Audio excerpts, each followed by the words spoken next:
Hello, welcome to my presentation. I'm Zainab and I'm going to present you about rise of modern science and technology in 1895 through 1945.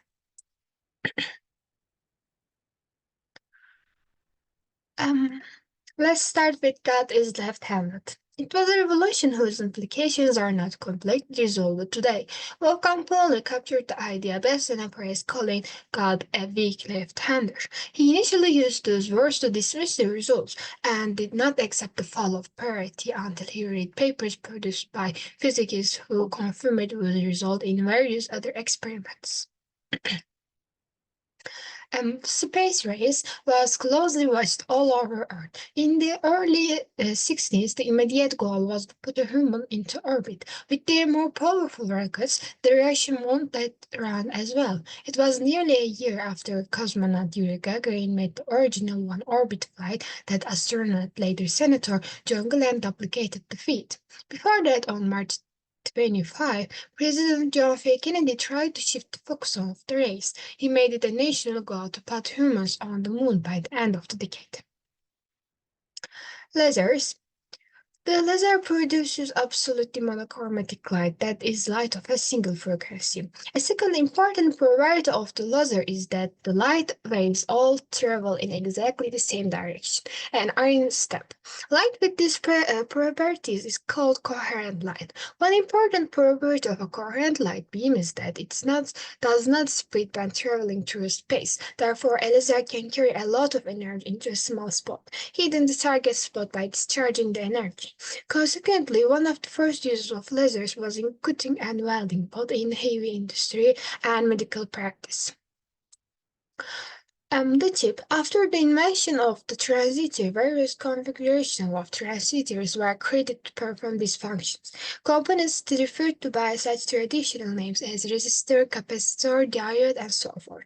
In each case, the method was to add specific importance to different regions of a semiconductor chip, a process called doping.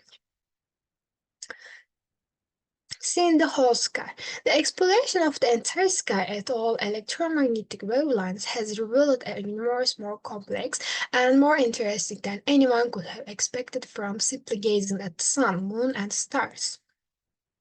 Quasars. Accepting then that quasars produce great amounts of energy, what are they? The most popular belief is that quasars are massive black holes in the centers of distant galaxies, galaxies so far away that their stars and us cannot be seen. Sometimes it's possible to observe a faint light from the galaxy, which helps verify this idea.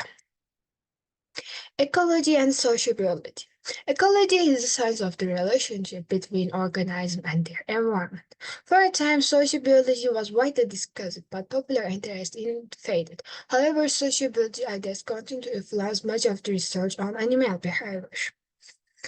Plate tectonics. It had been known since 1929 that the magnetic field of the Earth resolves itself every few 100,000 years.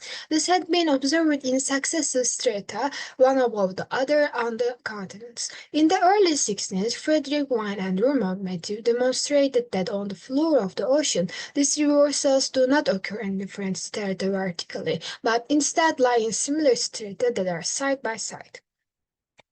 Unifying the forces, there are theories that will unify the electromagnetic force, the strong force, and the weak force are called ground unification theories, or GUTs.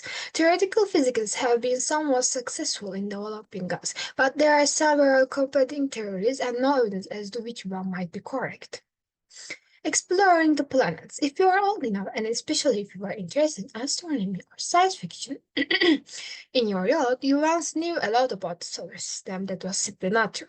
Among these factions are that Mercury always keeps the same face to the sun, that Venus is covered with water, that there are canals on Mars, that Jupiter has 9 moons, and that Saturn is the only planet with rings. Today, people know that these ideas are wrong because we have been there, not in person, but with various sensors. Scanning the body. In the early 70s, several inventors, notably Raymond Demian, created machinery that could use this effect on whole human bodies. Medical doctors name it nuclear magnetic resonance, however, out of the fear that patients will think NMR had something to do with nuclear fission or fusion. The medial imaging, now known as magnetic resonance imaging MRI, reveals soft tissue that would not be otherwise observable. Actually, an MRI scan provides the safest way to look inside the body. This concludes my presentation. I hope I have been clear. Thanks for listening.